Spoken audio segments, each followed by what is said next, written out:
Mas takot ka ba sa rejection o sa what if na hindi mo sinubukan?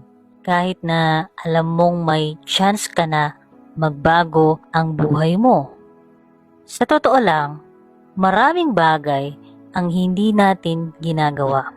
Hindi dahil hindi natin kaya, kundi dahil natatakot tayong ma-reject. Kaya hindi ka nag-a-apply kahit alam mong kaya mo. Hindi ka nagsasalita kahit may gusto kang sabihin. Hindi ka nagsisimula kahit gusto mo na talaga. Alam mo bakit? Kasi baka marinig mo yung salitang no. Pero eto yung hindi mo napapansin. Hindi rejection ng tunay na kalaban mo, kundi yung tingin mo sa sarili mo.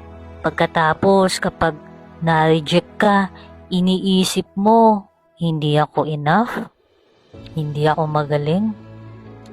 Pero ang totoo, hindi lang talaga yon para sa'yo. O hindi pa yun yung tamang timing mo. Kaya tandaan mo to, rejection is not failure. Ibak yan.